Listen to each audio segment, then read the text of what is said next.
بسم اللہ الرحمن الرحیم۔ Al Burhan T V YouTube channel کے معزز سامعین اور ناظرین، السلام علیکم ورحمۃ اللہ وبرکاتہ۔ جیسا کہ آپ جانتے ہیں کہ ہم آج کل اس بات پہ بحث کر رہے ہیں کہ غصہ کیوں کنٹرول کریں۔ آج کے اس پیغام میں نے آپ کو یہ بتانا ہے کہ غصہ ایک انسان کا چھپا ہوا دشمن ہے۔ جیسے غصہ انسان کے لیے ڈپریشن کا باعث بنتا ہے۔ اب ڈپریشن کیا ہے؟ ایک انتہائی سیریس بیماری ہے جو درج ذیل معاملات کو انتہا درجے سے اثر انداز کرتی ہے، جس میں ڈپریشن سے انسان کی سوچ کی صلاحیت بری طرح متاثر ہوتی ہے، یعنی انسان کو جو اللہ تعالیٰ کی طرف سے عطا کردہ سوچنے کی صلاحیت ہے وہ بہت ہی بری طرح اثر انداز ہوتی ہے۔ اس کے علاوہ انسان کی دلچسپی، جو کہ انتہائی اہم چیز ہے، وہ ختم ہو جاتی ہے، اور جب کسی کام میں دلچسپی ختم ہو جائے تو انسان بہت زیادہ لاس کرتا ہے۔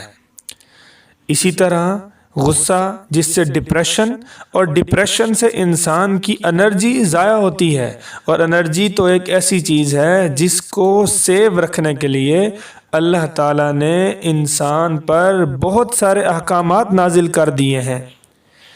ہم انشاءاللہ آنے والے لیکچرز میں اور اس طرح دیکھیں گے کہ انرجی کس طرح ضائع ہوتی ہے۔ اچھا، اس کے ساتھ سب سے اہم بات، انسانوں میں پھر مردوں میں اللہ تعالیٰ نے ڈیسیژن میکنگ کوالٹی رکھی ہے۔ اب یہ ڈیسیژن میکنگ کوالٹی ڈپریشن کی وجہ سے ریڈیوس ہو جاتی ہے۔ اب یہ انتہائی خطرناک بات ہے کہ غصے سے ڈپریشن، اور ڈپریشن سے انسان کی، مرد کی جو ڈیسیژن میکنگ کوالٹی ہے وہ ریڈیوس ہو جائے گی، اور اس سے کیا ہوگا؟ انسان کو اپنے اور انسان کی اپنی فیملی میں، انسان کی سوسائٹی میں بہت زیادہ نقصان ہوگا۔ اچھا، ان ساری باتوں سے اہم بات یہ ہے کہ ڈپریشن سے انسان ایک ایسے راستے پر گامزن ہو جاتا ہے اور وہ کام کرنے کے لیے تیار ہو جاتا ہے، اور بعض صورتوں میں تو کر بیٹھتا ہے۔ وہ کیا ہے؟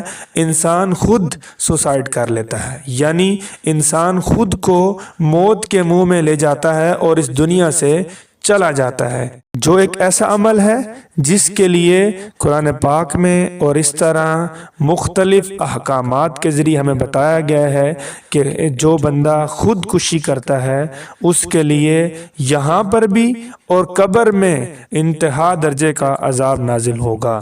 تو ہمیں اس بارے میں سوچنا ہے، یہ جو انسان کا چھپا ہوا دشمن ہے، اس کو ہم نے کس طرح بچانا ہے۔ انشاءاللہ میری یہ کوشش ہے اور میری یہ خواہش ہے کہ آنے والے لیکچر میں ہم اس پر بحث کریں گے کہ غصے کو کیسے کنٹرول کرنا ہے، کیونکہ ابھی ہم اس بات پہ بحث کر رہے ہیں غصہ کیوں کنٹرول کریں۔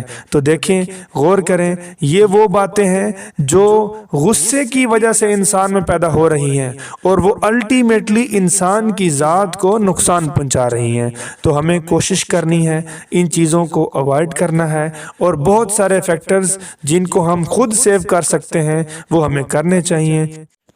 ہمارے اس خوبصورت پیغام کو سنیے، دیکھیے، غور کیجیے، دوستوں تک پہنچائیے اور فائدہ اٹھائیے۔